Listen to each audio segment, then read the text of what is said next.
찬송가 310장입니다. 310장.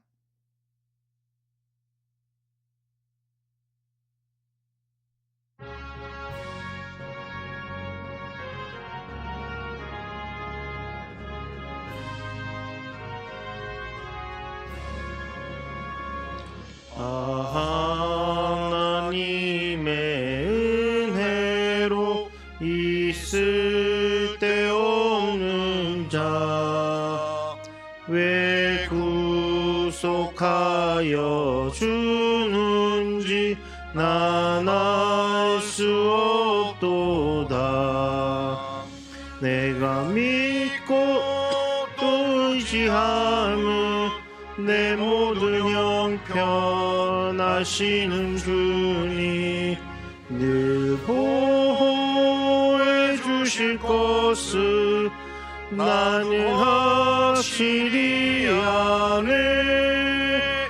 왜 내게 굳세 믿음과 또 복음 주셔서 내 마음이 항상 편한지 난 알 수 없도다. 내가 믿고 또 의지함은 내 모든 형편하시는 주니 늘 보호해 주실 것을 나는 확실히 아네. 왜 내게 성령 주셔서 내 마음을 감동해 주 예수 믿게 하는지 난 알 수 없도다. 내가 믿고 또 의지함은 내 모든 형편하시는 주니 늘 보호해 주실 것을 나는 확실히 아네. 주 언제 강림하실지 혹밤에 혹낮에 또 주님 만날 그곳도 난 알 수 없도다. 내가 믿고 또 의지함은 내 모든 형편하시는 주니 늘 보호해 주실 것을 나는 확실히 아네.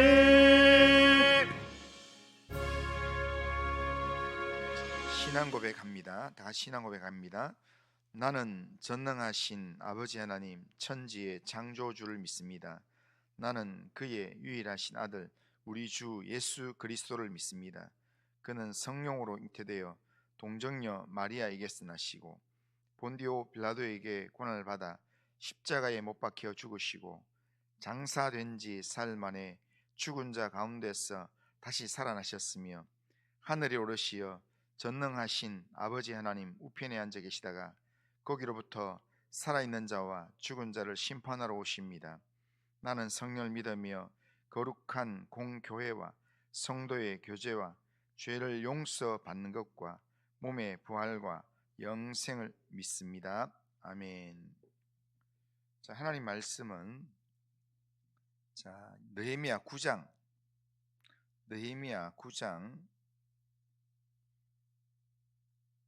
32절부터 38절까지입니다. 32절부터 38절까지. 느헤미야 9장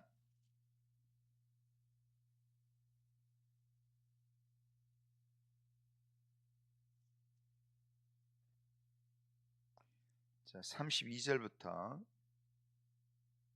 38절까지 한 절씩 교독합니다. 자,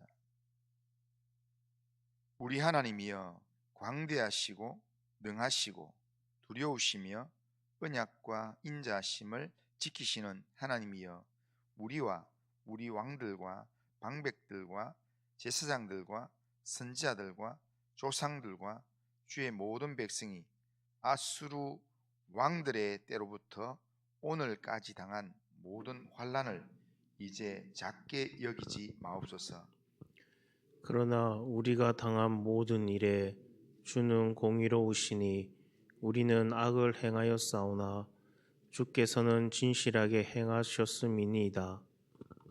우리 왕들과 방백들과 제사장들과 조상들이 주의 율법을 지키지 아니하며 주의 명령과 주께서 그들에게 경계하신 말씀을 순종하지 아니하고 그들이 그 나라와 주께서 그들에게 베푸신 큰 복과 자기 앞에 주신 넓고 기름진 땅을 누리면서도 주를 섬기지 아니하며 악행을 그치지 아니하였으므로 우리가 오늘날 종이 되었는데 곧 주께서 우리 조상들에게 주사 그것의 열매를 먹고 그것의 아름다운 소산을 누리게 하신 땅에서 우리가 종이 되었나이다. 우리의 죄로 말미암아 주께서 우리 위에 세우신 이방 왕들이 이 땅에 많은 소산을 얻고 그들이 우리의 몸과 가축을 임의로 관할하오니 우리의 곤란이 심하오며. 같이 읽겠습니다. 우리가 이 모든 일로 말미암아 이제 견고한 언약을 세워 기록하고 우리의 방백들과 레위 사람들과 제사장들 다 임봉하나이다 하였느니라. 아멘. 오늘 우리가 읽은 이 본문의 말씀은 말씀을 사모해서 한자리에 모인 이스라엘 자손들에게 레위인들이 이스라엘 역사 속에서 일하신 하나님을 전하면서 하나님의 말씀을 가르친 긴 내용입니다. 오랜 가뭄 끝에 비를 기다린 것처럼 은혜를 갈망하는 이스라엘에게 하나님의 말씀으로 그렇게 기도하는 마음으로 가르치는 그런 내용입니다.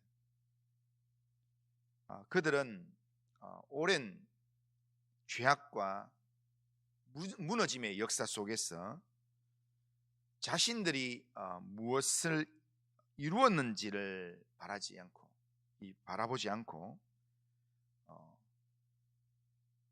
하나님이 어떤 분인가를 바라보는 길을 선택했습니다. 이 사람들이 지금 바벨론 포로 갔다가 돌아와서 지금 52일 만에 예루살렘 성벽을 이제는 완공을 하고 이제 뭔가 안정적인 그런 일들을 이루었다는 것에 대해서 그것을 자랑하는 게 아니라 하나님이 지금까지 살아오면서 어떤 분이었는가 그것을 바라보고 그것을 묵상한다는 겁니다. 이 말씀들을 9장에 있는 내용들 전체를 한 문장으로 한번 요약해 보면 이 레위인들의 기도의 내용을 요약해 보면 우리는 연약해서 범죄했지만 우리의 연약함보다 하나님의 은혜가 더욱 컸다라는 그런 내용입니다. 이스라엘은 하나님 주신 약속의 땅에서 반복해서 넘어지고 범죄를 했습니다. 하지만 하나님은 언제나 언약을 지키시는 분이었다라는 겁니다. 이스라엘이 범죄하여서 환난을 당하고 환난 당하는 중에도 하나님께 부르짖을 때면 하나님께서는 그들의 간구를 들으시고 환난에서 그들을 구원해 주셨다라는 겁니다. 그래서 보면 31절까지 이스라엘 측면에서 보면 계속 범죄하고 넘어지고 하나님 앞에서 약속의 땅에서 종이 되고 하는 그런 삶이었는데 그런 삶의 내용을 쭉 이야기를 계속 해오는 과정 속에서 하나님을 어떻게 표현하는가? 그 하나님, 그들이 자기들이 살아왔던 삶의 내용에서는 자기들이 이렇게 범죄하고 넘어지고 종되고 이렇게 살았는데, 그때 자기들과 함께했던 하나님이 어떤 분인가를 소개하면서 32절에 보면 우리 하나님이여 광대하시고 능하시고 두려우시며 언약과 인자하심을 지키시는 하나님이여 라고 부르고 있습니다. 그러니까 하나님의 거룩하심은 우리가 감히 담을 수 없는 그런 영광이지만, 그 영광 안에는 포기하지 않는 자기 백성을 향한 사랑, 언약적 헤세드의 은혜가 흐르고 있다라는 것을 지금 이야기하는 겁니다. 그래서 이스라엘 백성들은 절망 속에서도, 조상들이 범죄하고 넘어지고 이런 속에서도 다시 하나님께 고개를 들고 하나님 이름을 부른다는 겁니다. 그래서 이렇게 종이 되고 범죄하고 정말 우리 자신을 바라보면 더 이상 하나님께 나아갈 면목이 없는데, 오늘 이 구절을 마무리하면서 38절에 보면 우리가 이 모든 일로 말미암아, 그러니까 이때까지 지금 살아왔던 모든 삶의 내용들로 말미암아 그냥 바라보는 게 우리의 모습, 우리 조상의 죄악의 모습이나 우리의 범죄한 모습을 바라봤다면 이 모든 일로 말미암아 우리가 고개를 못 들 건데, 이렇게 얘기할 건데, 그게 아니라 하나님을 바라보기 때문에 우리가 우리의 그런 상황 속에서도 우리를 위해서 일하신 하나님으로 말미암아 우리가 이 모든 일들로 말미암아 이제 견고히 언약을 세워 하나님 앞에 약속을 한다는 겁니다.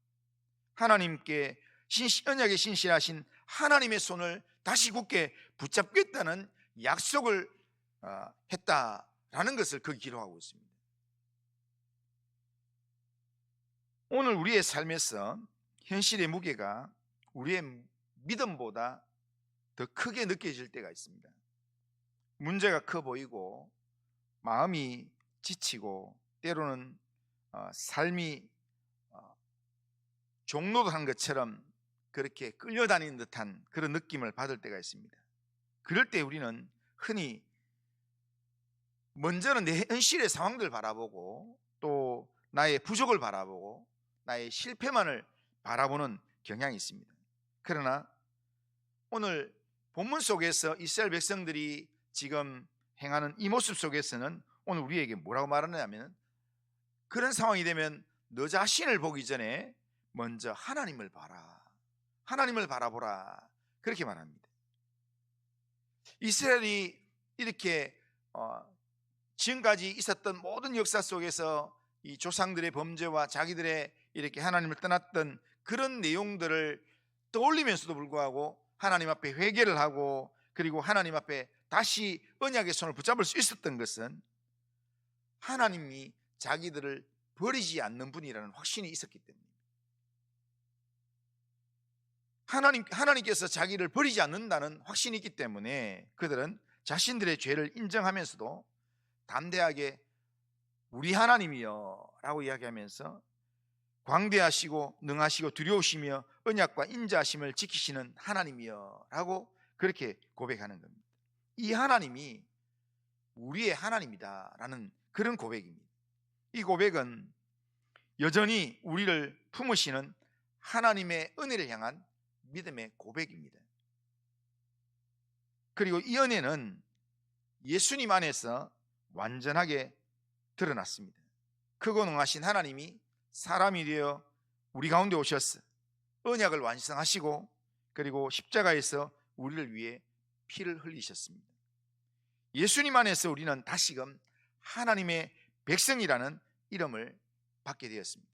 그러므로 오늘 본문은 우리에게 하나님의 은혜를 바라보라, 그렇게 그 은혜를 의지해서 다시 일어나라 라고 그렇게 말씀하고 있는 것입니다.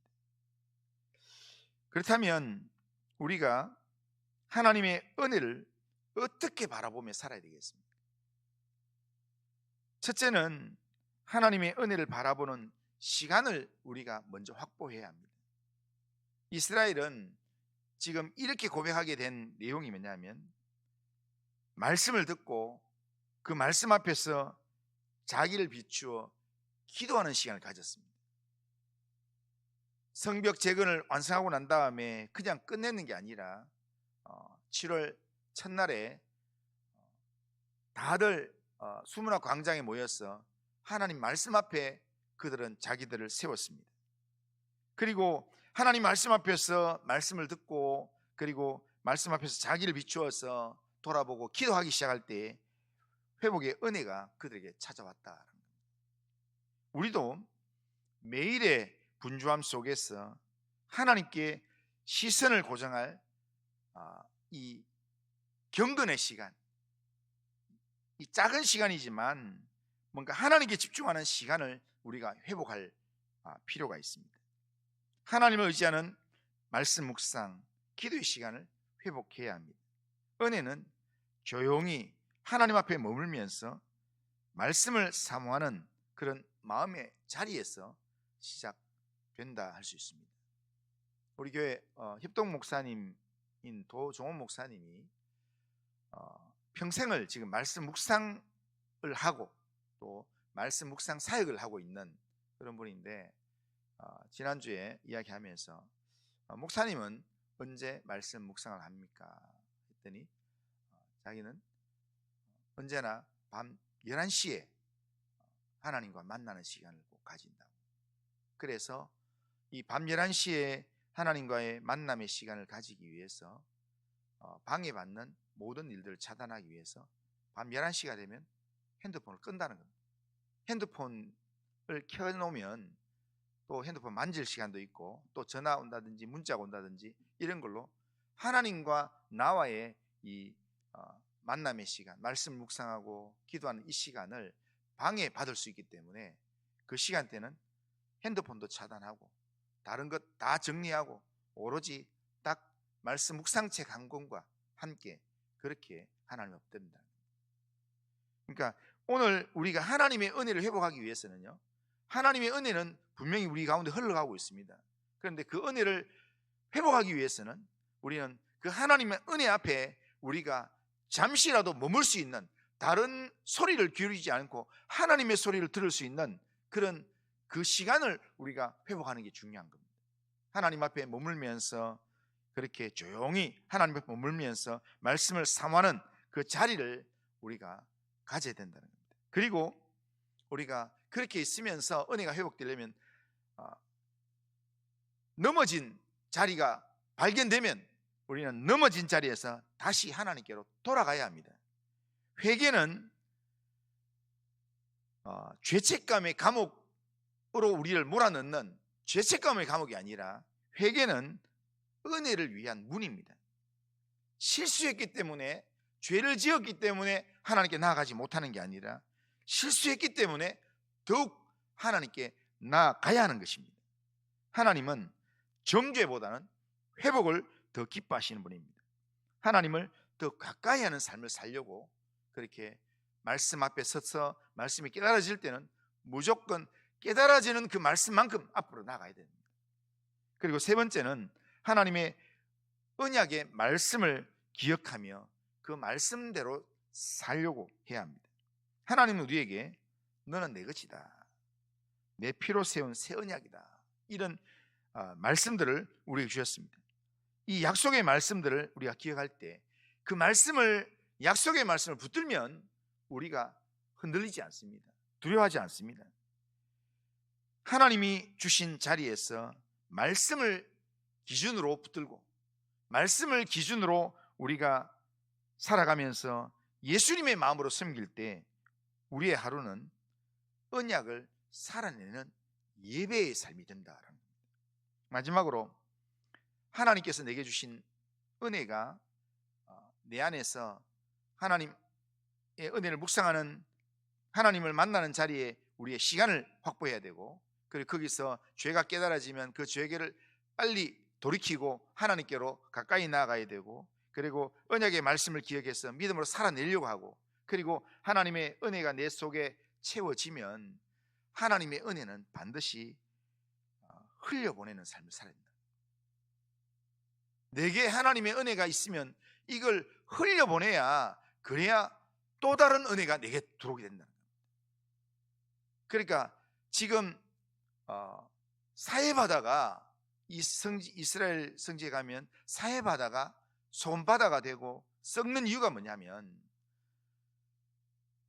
이 짱기가 있는 그 물이 들어오는데 계속 들어오기만 들어오고 나가지 않으니까 여기서 이렇게 위로 정발만 되고 들어오기만 들어오고 정발만 되고 하니까 여기에 있는 염도가 다른 바닷물에 3배 이상의 그런 염도가 있다고 하지 않습니까? 그런데 갈릴리 바다는 그렇지 않습니다. 갈릴리 호수는 위에서 물이, 헐몬산에서 물이 계속 내려오면 이 갈릴리 여기서 요단으로 물을 흘러내린다는 겁니다. 그렇기 때문에 지금 갈릴리는 많은 물고기가 있다는 겁니다. 그런데 지금 이렇게 갈릴리에 물이 요단으로 흘러가지 않고, 그래서 지금 성지순례 가보면 요단의 물은 굉장히 말라 있고 이렇게 별로 없고, 지금 요단으로 흐르는 물보다는 위에서 들어오는 물은 많고 이렇게 나가는 물은 적다 보니까 갈릴리의 물도 지금 조금씩 짜와지고 있는 그런 이야기들이 있습니다. 그러니까 물은 고여 있으면 썩어지는 것처럼 하나님의 은혜도 흐르지 않고 받기만 하면 그 물은 이렇게 흐려지게 된다는 겁니다. 한번 우리 주변에도 한번 자세히 보면요, 이렇게 웅덩이 같은데 이렇게 호수를 만들어놓은 데를 이렇게 보면, 우리 성도님들 트레킹하기 위해서 만들어놓은 그런 장소를 보면 흐르는 물이 내려오면서 내려가는 물이 있는, 흐르는 물이 있는 데는 물이 깔끔하지만, 그러나 내려가는 곳이 없는, 막혀 있는 데는 물이 흙탕물이 되어 있습니다. 거기에 아주 흙탕물에만 사는 그런 물고기가 있을지 모르겠지만, 그러나 물은 이렇게 흙물이 가득 차 있는 그런 모습이 된다는 겁니다. 그렇기 때문에 그런 물이라도 흘러가는 물이 되면 맑아지기 시작하는 겁니다. 은혜도 똑같습니다. 그러니까 하나님 앞에 우리가 하나님의 은혜를 우리가 깨달았다면, 하나님의 은혜가 내 안에 머문다면 머문 만큼 우리는 흘려보내야 합니다. 우리가 선한 말 한마디를 하고 착한 친절을 하고 누군가에 대한 용서를 하고, 이 모든 것이 하나님의 은혜를 흘려보내는 통로의 내용들이라는 겁니다. 예수님을 닮아가는 삶, 바로 그것이 은혜를 바라보는 삶이고 은혜를 흘려보내는 삶입니다. 이스라엘이 하나님과 그 베푸신 은혜를 바라보고 묵상함으로, 하나님의 은혜를 바라보면서 묵상함으로 그들은 주저앉지 않고 일어설 수 있었습니다. 우리도 오늘 이 하루를 살아가면서 무너짐보다는 하나님의 은혜를 생각해야 돼요. 현실보다는 하나님의 약속의 말씀을 생각해야 돼요. 부족함과 연약함보다는 십자가를 바라보면서 믿음으로 일어서는 삶을 살아야 합니다. 오늘도 우리를 사랑하시는 하나님 안에서 예배를 드릴 때 은혜를 묵상하면서 은혜로 시작하고 은혜로 또한 걸어가고 은혜로 예배를 드리고 은혜로 하루를 살아내고 은혜로 하루를 마무리하는 그런 삶을 오늘도 살아갈 수 있길 바랍니다. 오늘도 하나님의 은혜를 바라보면서 하나님의 은혜를 기다리면서 하나님을 의지하는 믿음으로 결단하는 그런 이 하루를 살아내는 우리 모든 성도님들 다 되시기를 주님의 이름으로 축원합니다. 그리고 하신 하나님 아버지, 이스라엘 백성들이 이스라엘 역사 속에서 함께 하셨던 하나님의 은혜를 바라보면서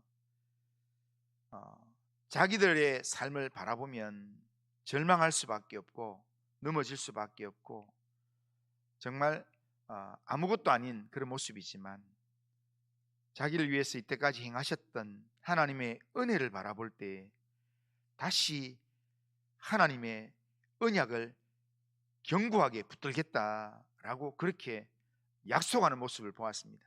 하나님 아버지, 하나님 우리에게 이런 믿음의 결단을 허락하시고 하나님 바라보면서 하나님 의지하면서 하나님께 더 가까이 나아가는 믿음의 삶을 살 수 있도록 은혜를 베풀어 주옵소서. 우리의 삶을 주님께 맡깁니다. 주님께서 오늘도 예배 가운데 하나님의 은혜를 바라보면서 하나님의 인도하심을 하나님 아버지여 우리의 심령에 하나님 담을 수 있는 은혜를 허락하여 주시옵소서. 예수님의 이름으로 기도드리옵나이다. 아멘. 하늘에 계신 우리 아버지여, 이름이 거룩히 여김을 받으시오며 나라가 임하시오며 뜻이 하늘에서 이루어진 것 같이 땅에서도 이루어지이다. 오늘 우리에게 일용할 양식을 주시옵고 우리가 우리에게 죄 지은 자를 사해 준 것 같이 우리 죄를 사해 주시옵고 우리를 시험에 들게 하지 마시옵고 다만 악에서 구하시옵소서. 내 나라와 권세와 영광이 아버지께 영원히 있사옵나이다. 아멘.